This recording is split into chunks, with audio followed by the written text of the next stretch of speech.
Thank you, and thank you for inviting me to this very important meeting and discussion. But I should start and say that I didn't come to discuss the proposed bill for one reason. You can assume that we are, as lawyers who represent prisons, and as constitutional lawyers, we are against this bill. This bill is we are doubting what was said and alleged that this bill is made or supposed to save the lives of these prisoners. I can tell you that while when the proposed bill was published and all the media was concerned and dealing with this proposed bill, it was in the mid of a hunger strike. And as a lawyer, I was used to represent many prisoners during hunger strikes, before and after, and also representing lawyers who usually are being banned or their visit to their clients are delayed during hunger strike. I was on my way to the court, and I was laughing because like the media was talking about the theoretic issues and ethical issues, moral issues that are raised from this bill, while I was going to court to beg the court to intervene to let the prisoner, the hunger striker, to shave his bear and to go to the toilet at night, because in the hospital they said if there is no warden you can't go to the toilet.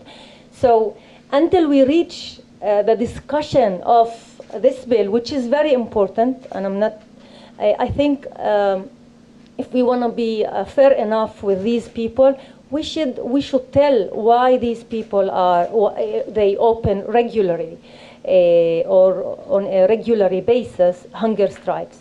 I decided not to talk about the human rights violations that occur inside the prison during hunger strike for one reason,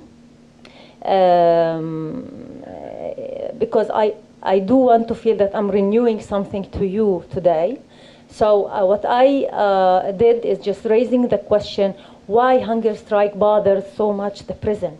Why in every hunger strike our visits to our clients are delayed? There is no family visitations. Like once the hunger strike starts, there is a total ban on family visitations to these people. These people are separated, of course, and isolated. Most of them are being isolated because of the hunger strike, and of course not to save their lives. At the first 2 weeks, usually, at least from our experience, I can still talk to people when I visit them during the hunger strike. So, and we don't feel the danger to their lives. But starting from the first day of a hunger strike, the whole sanctions inside the prison started to take place. What I want to focus today, to put the emphasis on the history of the hunger strikes in Israel as related to Palestinian prisoners.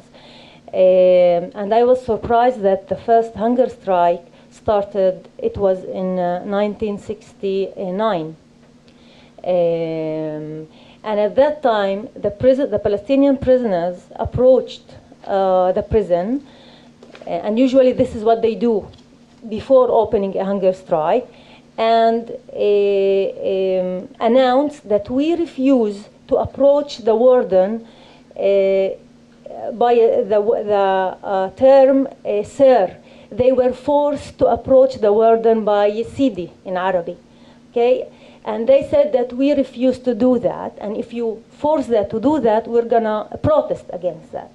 Another demands that were also raised at that time, they also wanted stationery, pen, pencil, rubber, and razor. These things were not allowed, so they were refused to get these things. They opened a hunger strike. At the end, they achieved their goals. Soon after that, at 1990, when Nafha prison was established, or at least Palestinian prisoners were moved to this prison, there was a major hunger strike that also, it started in Nafha prison, and it was followed by Kfar Yona, I think, prison, Ashmoret. Now it's not located anymore, but, and at that time also the demands were concerning physical conditions. This is all that the prisoners asked at that time. And then in the small research I did, I was trying to follow, to see if something was different between 1969 until today, and whether it's like the approach of the courts changed, or the approach of the prison service changed. I can tell you that at in 1980, there was an attempt to force feeding at that time, and 3 prisoners died because of the forced feeding. Some prisoners told me that the court also said it is illegal. I did not find any court ruling in this regard, but they used, all the time prisoners used the term zunda, and they said that from their experience, the zunda was used against them, and 3 prisoners died in the 80s. Nasogastric tube. Zunda, just say Zunda, nasogastric tube, that's what it is. Okay. Statistically, most of the hunger strikes that were open, we can see that prisoners achieved their goals. And the goals, they were not to free the Palestinians from the occupation. It was really things that are mainly related to their life in prison and the right for dignity, even before the right for life. These people were fighting for their basic right, or as prisoners for dignity. They achieved some hunger strikes. They faced failure. The last one was at 2004. But it is very interesting to observe and to see what happened in 2012. In 2012, we started to notice a new kind of hunger strikes, which is individual hunger strikes. I don't know if you remember the names. Khadr Adnan, he's an administrative detainee who opened a hunger strike against his administrative detention. Now, this was not against the prison itself, and I think for the first time, by the way, rather against the whole policy of keeping people inside and depriving people from liberty, using the administrative detention.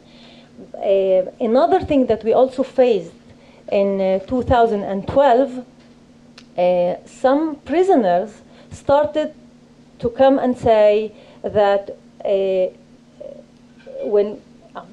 another thing that we felt as lawyers, that prisoners started to say that we have no choice whether we want to participate or take part in the hunger strike or not. This is a decision that is taken usually collectively, and all of us are forced to take part on it, whether we are convinced of the reasoning or not.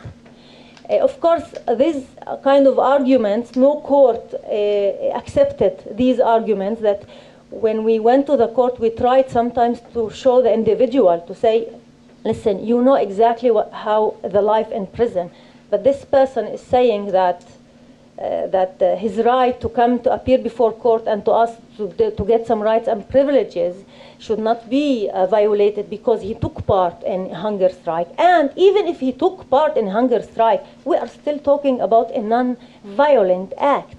He did not harm anybody. Even if he violates the directives of the prison itself, it still can't be the only reason, for instance, not to give him a family visitation, or not to give him even, some people ask to get a parole, or to practice their right to be released in early release. But and why and I will conclude, because I have to tell you why like the observation I did. We also, okay, there is new also ways of non-violent struggle inside prison, new forms. We know, most of us know about the hunger strike, but sometimes prisoners decide to protest and to express their freedom of expression in this in certain issues by returning meals to the prison. I mean, they eat inside their cells, but they return as a way to tell the prison that we are angry that that another prisoner was found dead in another prison. This is, and it's of course non-violent, but the way the courts and the prison, the reaction to this kind of non-violent actions it's really not proportional to the action itself. And I, as a lawyer, also represent many criminals. Some of them even stabbed others in prison and did very violent act in prison. And I never saw reactions, cruel reactions to them. Usually you have period of time that this prisoner is punished, but after that you can still have a hope. This prison still have a hope that somebody will forgive him for this violence. But with the non-violent acts, we see the reaction is totally different. And of course, because in the sense of it, there is a political manner in it. It's not because these people did misorder to the prison the way that we tend to believe, or the way the media likes to express it. Rather because these people, how they dare to come and protest, to express a very elementary thing, to come and say, I want to improve my prison conditions. Now, I will conclude. Okay. I will end here. Maybe I'll contribute more to the discussion later, but this is what I have to say about this.